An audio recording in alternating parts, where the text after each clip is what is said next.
Bonjour, bienvenue dans Fastback. Aujourd'hui, je vous propose de découvrir un petit bijou, un petit bonbon. Mercedes, vous le savez, prend soin de ses clients, mais Mercedes, c'est encore mieux, les écoute. Parce que oui, aujourd'hui, cette deuxième génération d'AMG GT63 4MATIC+, oui, c'est son nom commercial, eh bien, elle a été évoluée, remodelée pour tenir compte des remarques de la clientèle du premier modèle d'AMG GT. Alors, on va la découvrir avec, en ligne de fond de cet essai, la philosophie suivante: pour en avoir assez, eh ben, il faut en avoir de trop.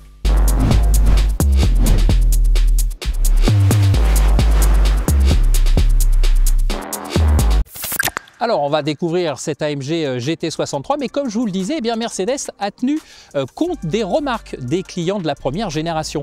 Des clients qui souhaitaient un modèle moins exclusif, toujours sportif, plus confortable, mais surtout plus pratique au quotidien. Et donc, Mercedes a travaillé en ce sens, ce qui n'empêche pas eh bien, que cette AMG GT garde une ligne absolument superbe. Alors, on commence évidemment par la face avant.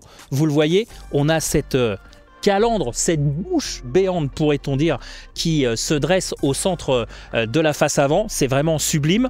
On a en dessous ici une lame carbone qui est comprise dans un pack carbone, mais ça on va y revenir dans quelques instants. Et on a évidemment le badge AMG. Juste au-dessus, on a évidemment les feux à LED qui sont ici superbement dessinés, qui sont très effilés.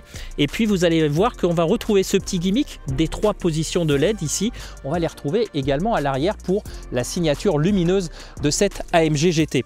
Ce qu'on retrouve également, c'est ce long capot, la signature de cette AMG GT, avec ce bossage qui est assez sympa. Alors un long capot, comme on le verra du côté de la conduite, qui est des fois pas toujours évident pour cerner les limites de la voiture quand on circule en ville, parce que cette AMG GT, elle est vraiment imposante. Elle fait 18 cm de plus que la version précédente, c'est-à-dire qu'elle fait 4,72 m, elle fait 1,99 m de large sans les rétroviseurs, sinon ça serait trop facile, et elle fait 1,35 m de haut, c'est-à-dire qu'elle a gagné 7 cm.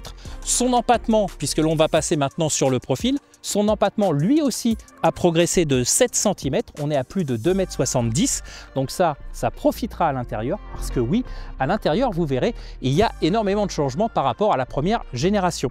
Alors ce profil, vous le découvrez, on a toujours ce contraste avec cette peinture, ces jantes noires, attention, c'est des options, hein, c'est des jantes en 21 pouces noires avec le profilé diamant, comme c'est appelé chez Mercedes. Ça vaut un peu plus de 4 000 € en option, une bagatelle.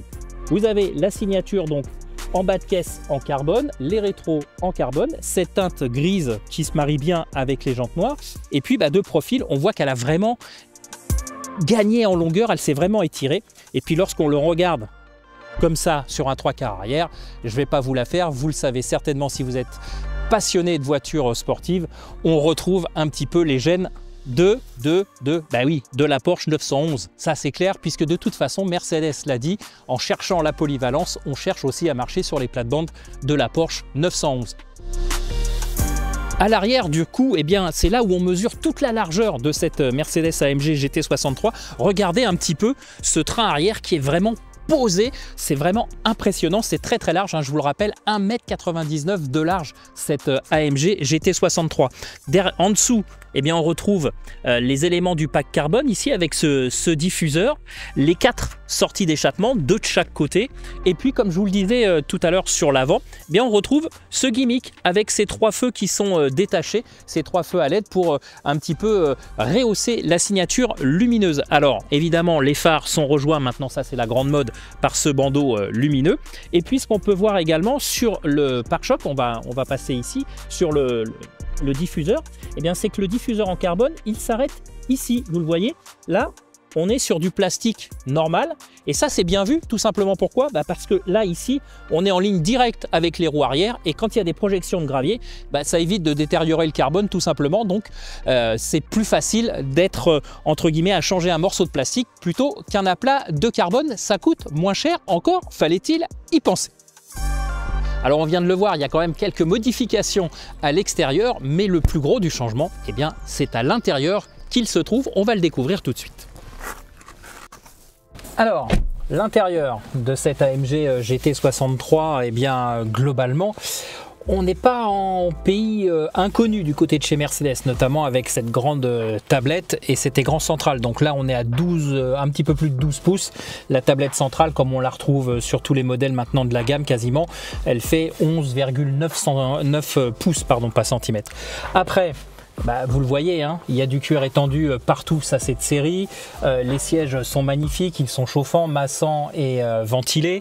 Et puis après, on arrive sur l'interface qu'on connaît chez Mercedes, avec sur la tablette tout ce qui permet de gérer un petit peu les données du véhicule, etc. On a un écran hyper lisible et puis on a ce superbe volant en carbone et en nubuck un petit peu. Alors attention, hein, c'est une option, c'est 750 € le volant. D'ailleurs, j'ai oublié de vous préciser que ces inserts carbone qui sont vraiment magnifiques, qu'on retrouve un petit peu partout dans l'habitacle, là aussi c'est une option à un peu plus de 2800 €. Du côté du volant, alors volant double branche comme on le connaît habituellement, avec sur la partie droite tout ce qui concerne l'infotainment, le téléphone, etc. et sur la partie gauche tout ce qui concerne la conduite. Mais sur cette AMG GT63, on a deux petits boutons en plus et ça, c'est les boutons du plaisir. Alors à droite ici, vous avez une molette pour changer les modes de conduite. Donc là, avec le mode C, vous avez le mode confort, vous avez le mode sport, donc ça vous change aussi l'interface ici sur l'écran, le mode sport plus, oh tiens, comme par hasard, ça change aussi de sonorité, et enfin le mode race, ça ce sont les modes préprogrammés. Et ensuite, vous avez la possibilité d'avoir un mode individuel et un mode adhérence précaire. Donc en gros, vous avez 6 modes de conduite sur cette AMG GT. Et évidemment, à l'intérieur de chaque menu, vous avez la possibilité de travailler également sur vos propres réglages. Donc ça, c'est pour la molette de droite. Vous suivez toujours?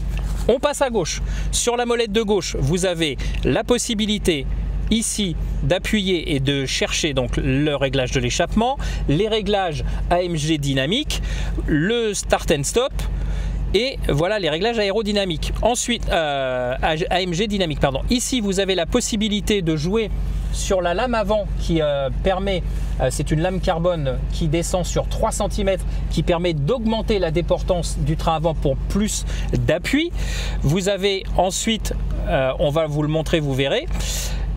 Ensuite, on a la possibilité évidemment d'enlever l'ESP, de contrôler la dureté des suspensions et encore une fois de l'échappement. Donc bref, avant de partir, si vous voulez vous concocter votre propre voiture, il y a déjà une bonne séance à passer sur le volant. Pour le reste, on est vraiment bien installé, c'est vraiment bien fini. Ici, il n'y a plus de trackpad, hein, c'est juste un repose-main pour éventuellement taper sur l'écran. En bas de l'écran, on a cette touche avec des raccourcis physiques qui vous permettent, par exemple, lorsqu'on appuie sur la voiture, d'accéder tout de suite aux principales informations pour désactiver les aides à la conduite. Donc, par exemple, ici, le franchissement de ligne et l'avertissement sonore des panneaux, parce qu'au bout d'un moment, ça prend la tête, on ne va pas se mentir. Et puis, vous avez donc retour pour les modes de conduite et pour le volume de la radio notamment. Après, vous avez un toit panoramique, pas ouvrant, qui est vraiment sympa parce que ça amène un petit peu plus de clarté. Alors le store d'occultation, il est manuel. Bon, certains diront que c'est un petit peu dommage, mais enfin bon, honnêtement, ça prend moins de temps et c'est moins fastidieux. Et puis ensuite, vous avez cette qualité de réalisation, cette qualité de fabrication chère à Mercedes. On a toujours ces petites bouches d'aération, ce gimmick façon, alors pas turbine de turbo, d'avion, enfin bref, comme vous voulez, hélice, ça c'est vous qui déciderez. Et puis si vous voulez vraiment rentrer dans le détail des programmes et des modifications, vous avez aussi la possibilité de changer les éclairages. Je crois qu'il y a plus d'une soixantaine de configurations d'éclairage possibles. Du côté de la tablette, on peut également aller du côté du AMG Performance et là vous avez accès à d'autres indicateurs visuels. Regardez, on va vous le montrer plus en détail, mais ici par exemple sur le véhicule, vous avez la force d'amortissement et le degré de braquage des roues. Alors à l'arrêt, je vous en ai parlé, il y a 4 roues directrices, vous voyez. On voit l'angle des roues ici et quand on circule, vous voyez l'angle de degré d'inclinaison des roues arrière. On peut aller jusqu'à 2,5 degrés à l'arrière En dessous de 100 km/h, on braque dans le sens opposé pour plus de maniabilité. Et au-dessus de 100 km/h, on braque sur 0,7 degrés à l'arrière dans le même sens que les roues avant pour plus de stabilité. Donc ça, c'est pour le véhicule. Ensuite, vous avez également ici le moteur. Donc dès que vous accélérez, hop, il y a les données qui arrivent. Alors après, il y a les petites flammes qui bougent. Bon, bah ça voilà, c'est le côté sympathique. Ça fait un peu jeu vidéo, mais voilà. Ici, avec le clin d'œil au partenaire, vous avez le chronomètre. Hop, voilà, on déclenche, on arrête, on remet à zéro, etc., etc. Et là, le dernier écran, on n'y va pas beaucoup, parce que c'est celui de la consommation instantanée et de la consommation. Donc ça, on n'y regarde pas, on préfère rester là. Voilà, hein, parce qu'il y a quand même une consommation assez marquée. Voilà. Donc, ça, c'était pour les places avant, mais la grosse nouveauté, elle est derrière parce que oui, il y a des places arrière. Alors évidemment, c'est dans l'esprit de la Porsche, c'est un coupé 2+2 et les places arrière, vous allez le voir, c'est vraiment pour un usage très occasionnel. Alors quand je vous disais on passe aux places arrière, c'était vraiment façon de parler parce que comme vous pouvez le découvrir, ces places arrière, certes, elles ont le mérite d'exister, mais au niveau fonctionnalité, c'est pas vraiment le top. Même Mercedes le reconnaît, ça sera bon pour des enfants jusqu'à 1,50 m environ. Après, si vous avez quelqu'un d'autre à transporter, il faudra qu'il fasse des concessions, mais ça sera vraiment du dépannage express. Malgré tout, on comprend maintenant pourquoi la AMG GT a grandi, qu'elle a 18 cm de plus que sa devancière. C'est aussi pour libérer de l'espace pour ces deux places. Alors vous me direz à quoi ça sert si on ne peut pas les utiliser, mais je vous répondrai que du côté de la Porsche par exemple, hein, bah, il y a toujours deux places également à l'arrière et elles sont pas plus pratiques. En revanche, où la AMG GT fait la différence, c'est encore derrière les sièges passagers parce qu'il y a du coffre. Et oui, il y a du coffre sur cette AMG GT et ce que je vous propose, c'est de le découvrir tout de suite. Alors je vous le disais, ce coffre, eh bien, évidemment, il nous a réservé des surprises. 18 cm de plus en longueur, donc des places à l'arrière. Et surtout, regardez, un coffre qu'on pourrait qualifier presque de gigantesque pour la catégorie, 321 litres.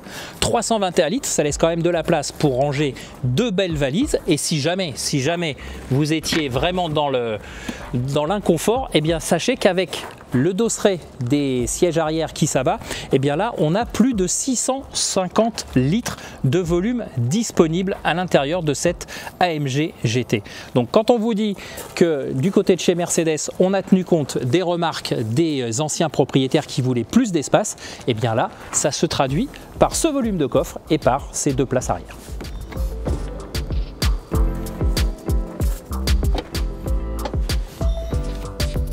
Allez, on va maintenant s'intéresser à la pièce maîtresse de cette AMG GT63 4MATIC Plus avec le V8 biturbo 4 litres. Alors c'est un moteur qu'on connaît hein, dans la gamme Mercedes.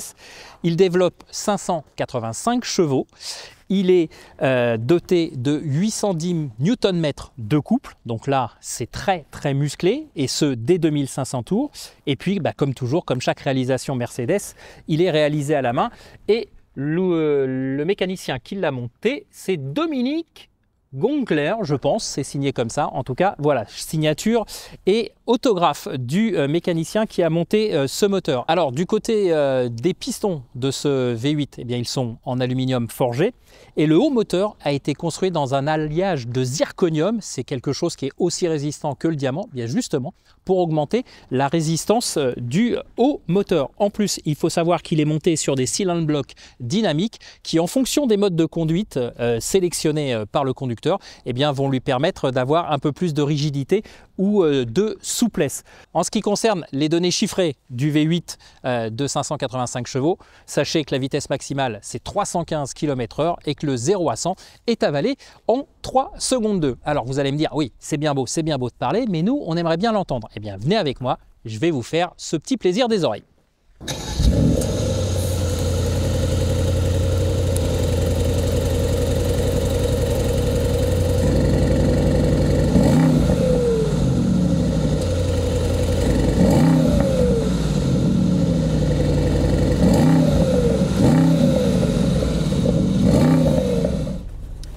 Voilà, vous avez entendu les possibilités vocales de ce V8 biturbo 4 litres. Maintenant, ce que je vous propose, c'est d'aller voir effectivement comment se débrouillent les 580 chevaux de la cavalerie sur route ouverte. Et n'oubliez pas, la sonorité, elle est en 2 tons. Là, on est en mode confort discret, mais si j'ouvre les valves, c'est plus la même chanson. Allez, c'est parti.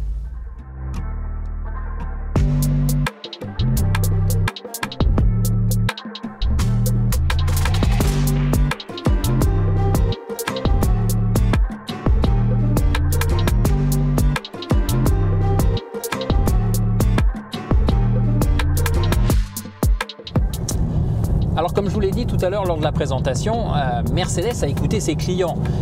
Les anciens propriétaires de l'AMG GT voulaient une voiture un peu plus confortable, un peu plus polyvalente, plus spacieuse, bref, une voiture un petit peu plus facile à vivre au quotidien. Ce qui ne veut pas dire que cette AMG GT, eh bien, elle s'est totalement transformée. Non, parce que chez Mercedes, on a quand même une certaine antériorité, une certaine expérience dans la création des hypersportives. On rappelle que cette AMG GT, en fait, elle descend de la lignée de feu la SLR, qui avait été créée en 2003 en collaboration avec McLaren. Ensuite, il y avait eu en 2011 la SLS, la première voiture 100% AMG, et puis en 2015 la génération précédente d'AMG GT. Donc tout cela pour vous dire que quand on se retrouve au volant de cette nouvelle version de l'AMG GT, on n'a pas complètement abandonné les gènes de Mercedes en matière d'hypersportive.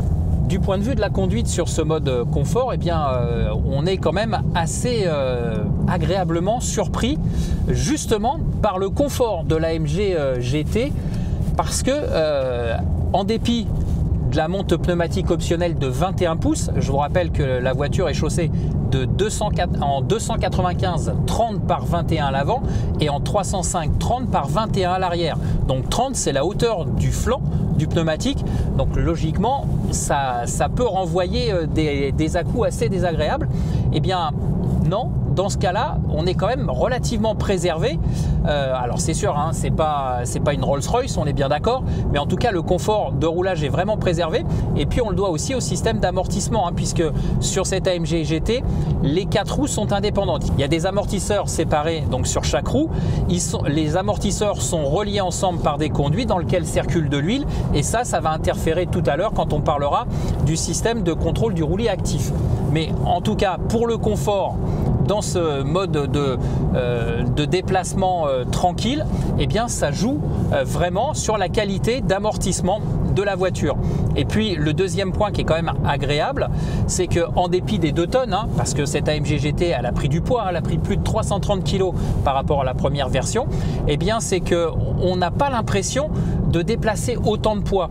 Alors c'est vrai qu'il y a une béquille électronique qui rentre en ligne de compte, c'est-à-dire les 4 roues directrices, avec notamment le système en dessous de 100 km/h où les roues braquent dans un angle différent, et à l'arrière on braque sur 2,7 degrés. Donc ce qui fait qu'on tourne plus court, on a un petit peu plus d'agilité et un petit peu plus de réactivité. Donc vraiment, sans forcer la conduite, eh bien on se retrouve avec une voiture qui est très plaisante, qui est très réactive et qui est vraiment très facile à inscrire en virage. Donc ça, c'est plutôt un premier bon point. Alors ce mode confort, il ne veut pas dire non plus balade pépère, si vous le souhaitez, et si on veut un petit peu chatouiller le V8 biturbo, il est présent, il suffit d'accélérer, voilà.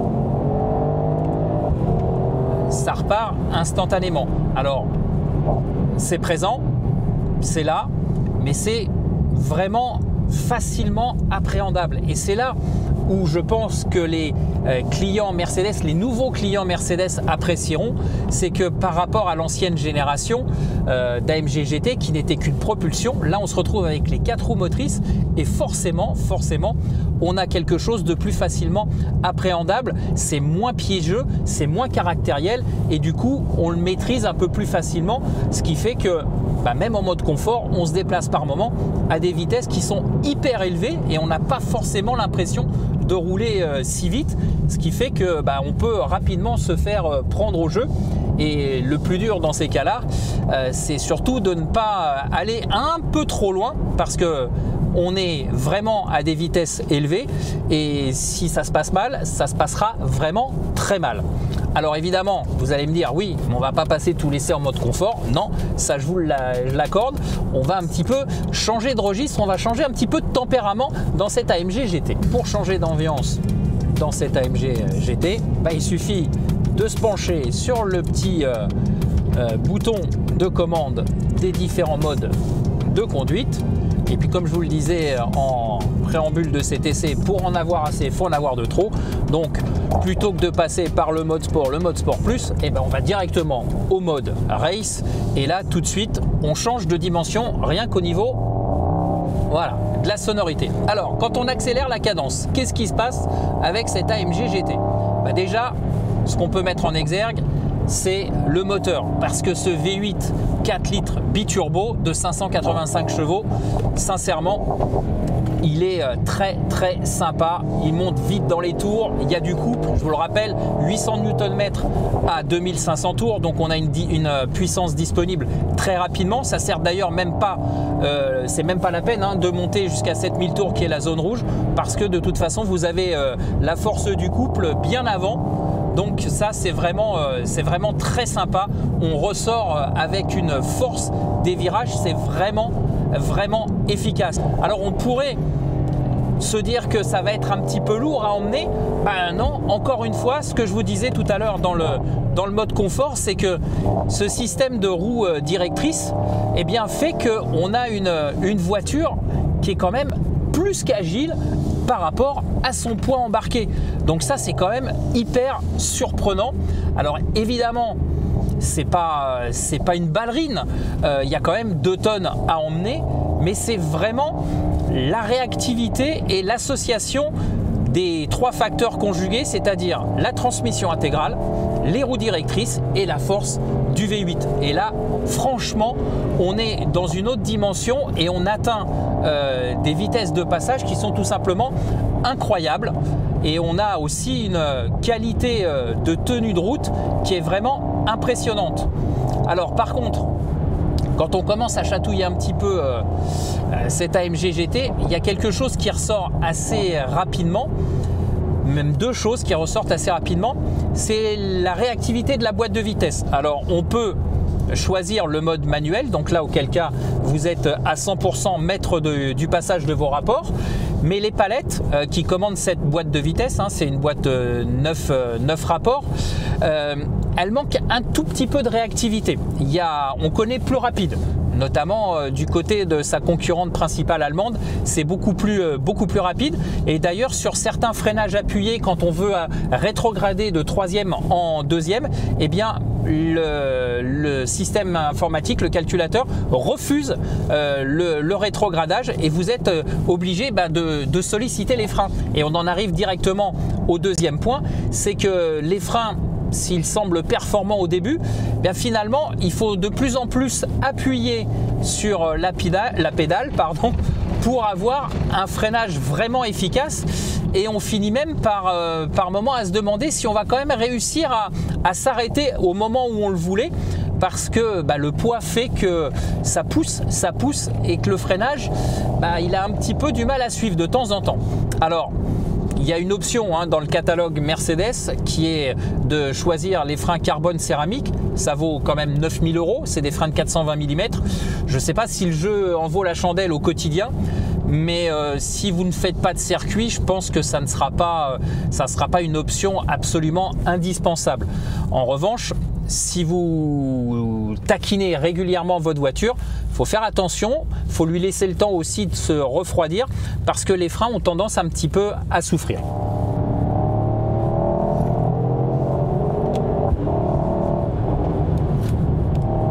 Et ça tient la route, c'est un truc de fou quand même.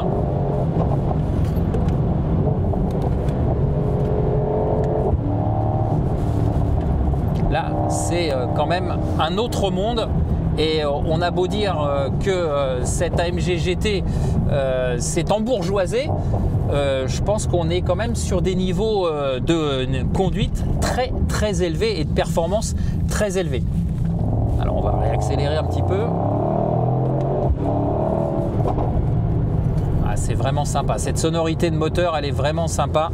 Quand on la chatouille un petit peu, cette AMG GT, elle donne quand même du plaisir à son conducteur, et c'est quand même très sympa, et c'est surtout surprenant parce que c'est une voiture qui cache deux visages en fait. Et on pouvait se dire qu'avec cette crise d'embonpoint, eh bien, on allait perdre en qualité dynamique.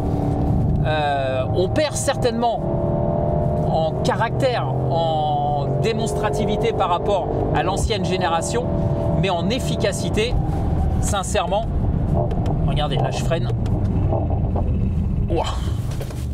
C'est quand même assez impressionnant, sachant qu'on a quand même 2 tonnes sous les fesses. Et là, franchement, c'est quand même du très bon boulot de la part de Mercedes. Alors en termes de conduite, on a parlé d'efficacité par rapport à la motricité grâce aux 4 roues motrices, à la vivacité grâce au système des 4 roues directrices, mais on a aussi ce système de contrôle du roulis actif que l'on peut mettre en évidence, notamment sur des portions de route sinueuses, parce que la voiture vire vraiment à plat.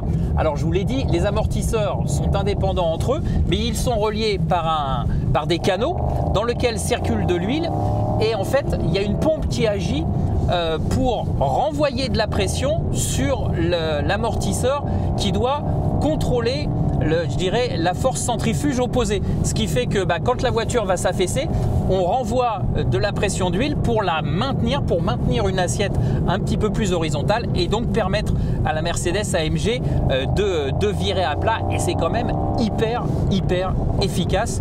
Et là, de ce point de vue, on peut que saluer le travail des ingénieurs de chez Mercedes.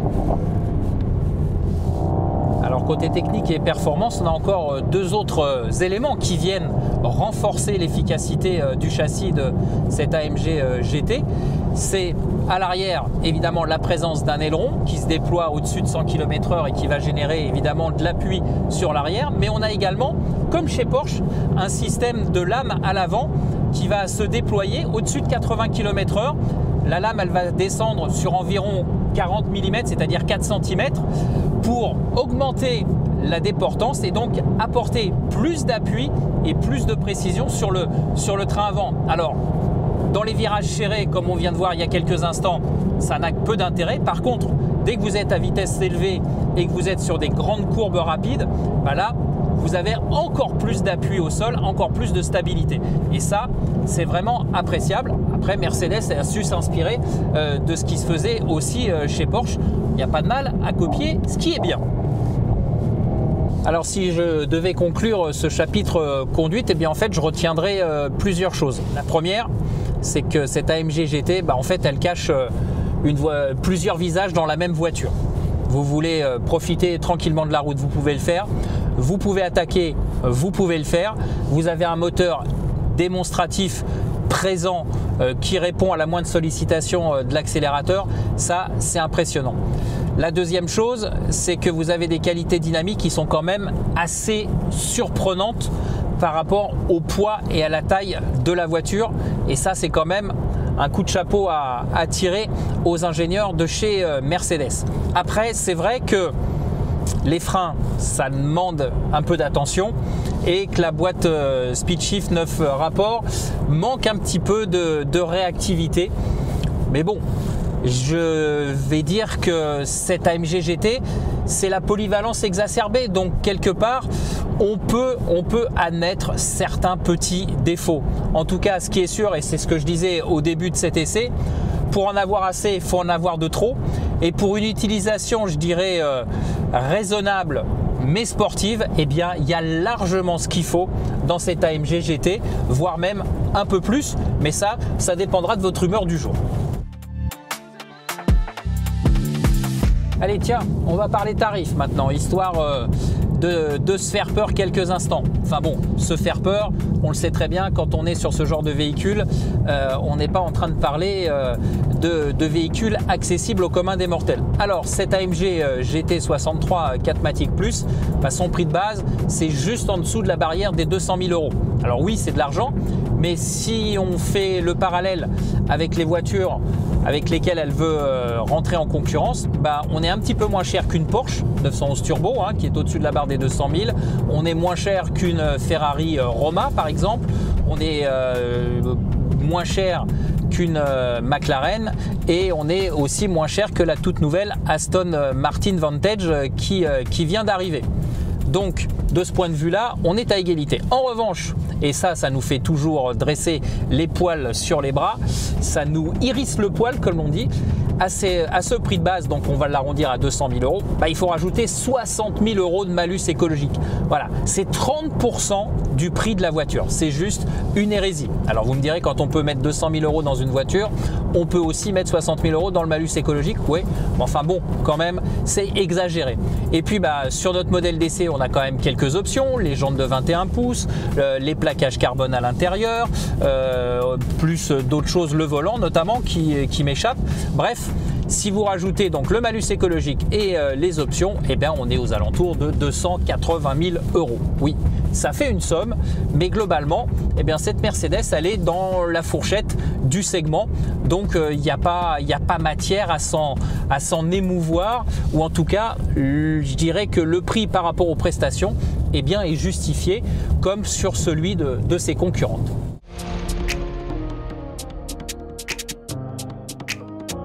Alors voilà, vous l'avez compris, cette AMG GT63 4MATIC Plus, elle nous a vraiment enchantés.